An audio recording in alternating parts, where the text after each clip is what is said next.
Hi friends, welcome back to my channel. இன்றைக்கி நம்ம சேனலில் உடனடியாக ஒரு செடிக்கு உரம் எப்படி கொடுக்கறது, நம்மக்கிட்ட எந்த உரமுமே இல்லாத நேரத்தில் எப்படி உரத்தை தயார் பண்ணி கொடுக்கலான்றதை பார்க்கலாம் வாங்க.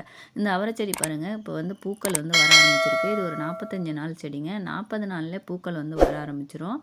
இது பார்த்திங்கன்னா ஒரு சின்ன கவரில் தான் நட்டிருக்கேன். இப்போ 45 நாளில் கண்டிப்பாக நம்ம உரம் கொடுக்கணும். ஆனால் என்கிட்ட எந்த விதமான உரங்களும் இப்போ இல்லைங்க. இதில் ஃபஸ்ட்டு கதிர் பாருங்கள், இந்த மாதிரி பூக்கள்லாம் கொட்டி போச்சு. இப்போ நம்ம உடனடியாக ஒரு உரத்தை தயார் பண்ணி கொடுக்கலாம். கொடுத்ததுக்கப்புறம் அந்த செடி எப்படி இருக்குன்னு 2 நாள் கழித்து காமிக்கிறேன் பாருங்கள்.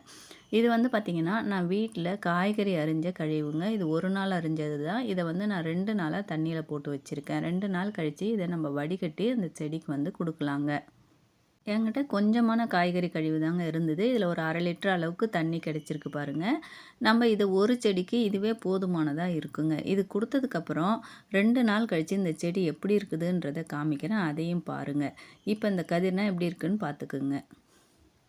2 நாளைக்கு அப்புறம் அந்த செடியில் பாருங்கள், புதுசாக தளிர்கள் வந்திருக்கு. அதே டைமில் கதிர்களும் நல்லா அந்த பூக்கள்லாம் பாருங்கள் நல்லா தடிமனாக வர ஆரம்பிச்சிருக்கு. அதோடு மட்டும் இல்லைங்க, கதிர்களும் நல்லா வளர்ந்து வருங்க. என்கிட்ட இன்னும் நிறைய செடி இருக்குது. ஒரே செடியை காமிச்சா தான் உங்களுக்கு அந்த உரத்தோட பலன் எப்படி இருக்குன்றதுனால தான் அந்த ஒரு செடியை காமிக்கிறேன். மற்ற செடிகளையும் காமிக்கிறேன், அதுவும் எப்படி இருக்குதுன்றதை பாருங்கள்.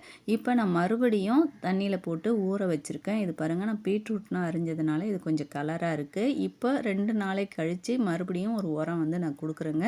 இந்த மாதிரி நம்ம 3 இல்லை 4 டைம் கொடுக்கும்போது அதிகமான பூக்கள் பூக்குங்க. அது மட்டும் இல்லாத அந்த கதிர்களும் நல்லா நீளமாக வளருங்க. நீளமாக வளர்றதுனால நம்மளுக்கு அதிகமான காய்கள் கிடைக்குங்க.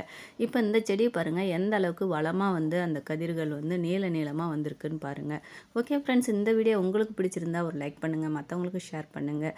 தேங்க்யூ ஃபார் வாட்சிங் மை சேனல்.